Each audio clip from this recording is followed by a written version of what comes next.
Okay, let's talk about something super important, mindset. How to think like a fit person. This is key in helping you stick with your goals long term. And it's something that I've noticed through my clients, through myself, as I think about like what makes somebody successful long term, what makes my clients who are rock stars and getting all sorts of results and like seeing all the changes that they want to see happen and then holding on to them long term. And the difference really comes down to mindset because honestly, like you can Google a nutrition program, you can Google a workout program, you can find all that stuff readily on the internet. But if you don't get your mindset right, your results are always going to be something that you have to fight for and to fight to keep around, which the way that our minds are wired, we don't want to stay in that kind of a position long term where we feel like we're always fighting to hold on to our results, right? It's tiring. So let's take ourselves out of that spot where we're always fighting to hold on to our results and really begin shifting our mindset towards thinking like a fit person. So I have some comparisons here how fit people think versus how unfit people think. And I want to kind of go through them. And if you see yourself in any of these examples, take notice of it, write it down, write down the how fit people think. If you're like, oh my gosh, this is how I think, and it's on the how unfit people think, it's okay, right? I mean, I I fall in some of the how unfit people think categories also, right? Because nobody's perfect. All we're doing is trying to make progress and get better day by day, right? So if you see a few in there glaring at you, write it down and add one to your week, next week, your next 2 weeks of maybe affirmations that you say in the morning, things that you remind yourself of when the thoughts creep up, the unfit thoughts creep up. Switch it over to the how a fit person thinks thoughts and see how that really starts adjusting your mindset around nutrition and exercise and what it does for you and how you feel about eating healthy and exercising. Okay. So, number one, fit people see exercise as a way of life, just like brushing their teeth. It's just what they do on the daily. It's part of their daily. They eat healthy food, they exercise, they get outside, they prioritize sleep, they prioritize stress management. It's just part of the day. Unfit people see exercise as a chore or punishment. Exercise, nutrition, going to sleep earlier, managing stress is a chore or a punishment. Number two, fit people work out how a fit person thinks. They work out to get better and are always looking for ways to improve themselves versus unfit work out to get it over with. They rush through their sets recklessly just to be done quicker, right? Sometimes I do just like want to get my workout over with, right?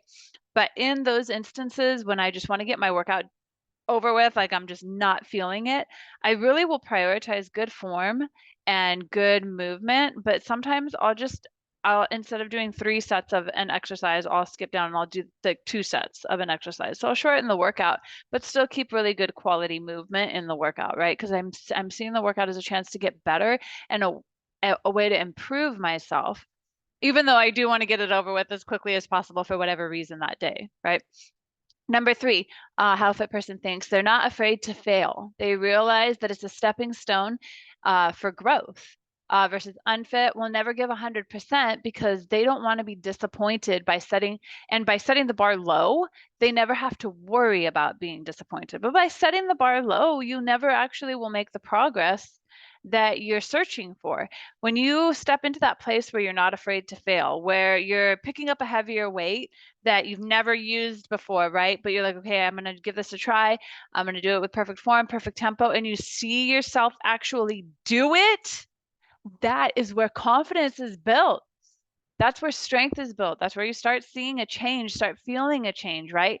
And that step, doing that may push you outside of your comfort zone because you're like, shoot, well, what if I pick up this heavy weight and I can't do it? What if I fail? Well, big deal. You put it down and you go back to a little bit lighter of a weight, but at least you tried and you keep trying. Even if you're trying and failing, right? You keep trying until that you hit that one day where you're like, oh my gosh, I can lift this heavier weight. Hey-oh, right? Not afraid to fail. Number four, How a fit person thinks, look for opportunities versus how unfit people think, look for excuses. Now, I think that this one's really going to hit home for a lot of people. I don't have time. I don't have money. I don't have the energy. My kids won't let me. Excuses, excuses, excuses. There's so many excuses, right? Versus looking for the opportunity. You don't have time. Well, what if you split it up? Can you do 2 or 3 10-minute workouts through the day, right? Can you squeeze in a workout at lunch? Can you, before you go home from work, hit a quick body weight workout in the parking lot or in the conference room or wherever? Can you get a cheap gym membership that also has childcare that allows you to go in and use the workout space? What can you do?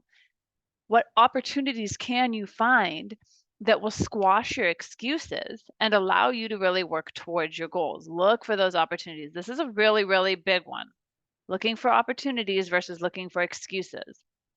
All right, number 5, a fit person will do what's required. They know that hard work pays off versus unfit. Do what's the easiest. They choose the path of least resistance. They look for the short, quick fixes that never pan out long term, right? Oftentimes when I talk to people about how I run my business as a trainer and coach, and they hear that, it's going to take some change and it's also going to take some time. It's not a quick fix where I'm going to be making you starve and go on some restrictive cleanse and do a bazillion hours of exercise so that you can lose 15 pounds in 1 month. That to some people it's like, oh, never mind, I don't want to do it. It's going to take me a little bit of time to get those results. Well, those results that take time to get because they're done the correct way stick around, and you don't have to fight to keep them around. And that is such a better approach, because unless you want to be yo-yo dieting for your whole life, which yo-yo dieting does more than make your weight go up and down, fucks up your metabolism, fucks up your hormones, jacks with your sleep schedule, messes with your confidence. It does a lot of really not great for you things. And as you age, those things just get worse and worse and worse and worse and worse. And we're left with all these hormone disruptions that we're blaming on everything but our yo-yo dieting and our crazy workout up and downs that we've been doing, when in reality, that's where it came from. Because we disrupted so much in our bodies that our bodies can no longer function and produce hormones correctly. Right? So doing what's required sometimes can feel like the harder path, but in all reality, it is the easier path because it sets you up for long-term success that's easy to hold on to. Number 6, persevere. A fit person will overcome obstacles like injuries or plateaus to get the results that they want, versus an unfit person will quit at the first sign of trouble. Didn't lose any weight this week, I quit. Didn't progress with weight, I quit. Pulled muscle, I quit. It happens all the time, you start getting into exercise, you start getting into nutrition, and you have one little setback and you're like, this obviously doesn't work, this is obviously not for me, when instead really, like, you just need to be flexible and, okay, why did this happen? How can I rectify the situation and keep going, right? Looking for those opportunities to keep doing what's required in order to get the results that you're looking for. Okay, number 7, a fit person sees exercise as prevention. It's not just about looking good, but it also boosts energy levels and immune system. It keeps your mind sharp, and it helps you keep up with a high quality of life. This right here, number 7, is so, so, so big in what I teach my clients. Quality of life. Quality of life. Being able to have energy, being able to not get sick just because the kids go back to school. It's crazy how many people are like sick all of a sudden right now because their kids went back to school, right? Having a strong immune system, having a sharp, alert, aware mind. Whew, that is a big one. I remember when mine first switched on after having kids.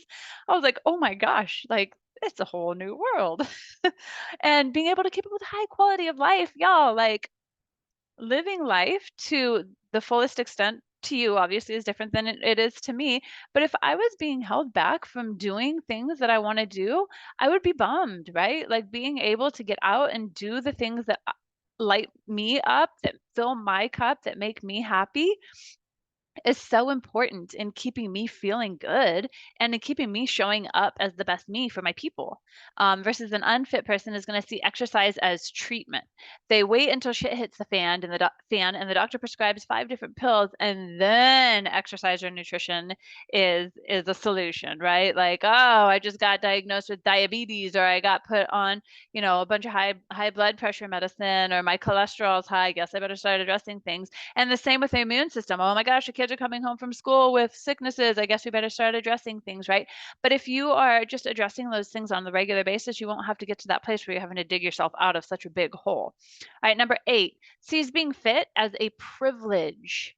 Feels blessed to have such amazing strength and health, an attitude of gratitude, versus seeing being fit as a sacrifice. No booze, no junk food, hours every day in the gym. What kind of life is that? Yes, I like my alcohol. Yes, I like my treats. No, I don't want to spend hours in the gym. Therefore, that's not exactly how I craft my routine, right? My routine allows for indulgences in proper balance. My routine includes a very effective but shorter workout schedule that fits into my life. My routine is heavily focused around making me the healthiest and happiest version of me possible, which sometimes doesn't mean that I'm the skinniest version of me possible, because something we can talk about on another day, I'm not chasing skinny. I'm chasing strong and healthy, full of energy and mental clarity, right? Number 9, focus on what they're going to do. Fit people focus on what they're going to do. They aim for small victories in the gym. They realize that in order to hit a 300-pound deadlift, it's going to take time. And they need to set smaller goals in between. Versus unfit focuses on what they can't do. They tell themselves they can't do something, or it's impossible, or they'll never make it out of the starting blocks, right? If you have that kind of attitude, it's likely you're not going to be putting in the effort. You're going to be too scared to fail, right? The one that we talked about earlier. You're not going to be looking for the opportunities to build into the small steps that lead up to really big gains. Always looking for opportunity to do 1% better every day. Okay, number 10, we have 2 more here. Take action. Fit people take action. They make a decision and they get shit done. Versus unfit people will sit around and think about how they would like to be fit, and then complain about their poor health, but never make actual effort to change. And I hear it said all the time, well, it's just so hard to get started. But isn't it just so hard to be complaining about the same situation for years upon years upon years and not ever actually doing something consistently for long enough to actually get you to the place that you really desire to be? It doesn't have to be huge, sweeping changes in your life that eliminate all the foods you love and require you to spend hours working out. In fact, it shouldn't be, right? Because that doesn't lead to a higher quality of life for most of us. It should be small changes. I'm running a 14-day group right now, Abs and Booty. If you're watching this video in there, this is about you guys.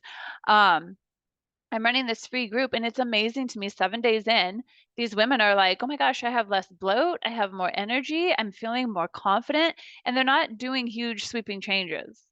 They're drinking more water, they're increasing their veggies, they're doing a 15-minute workout every day, or I think 4 or 5 days of the week. It's not huge dramatic changes. It's just taking one simple step that is achievable for you and getting real good at that step, and then taking another step, right? Okay, and the final one, number 11, is going to be fit people focus on their own goals.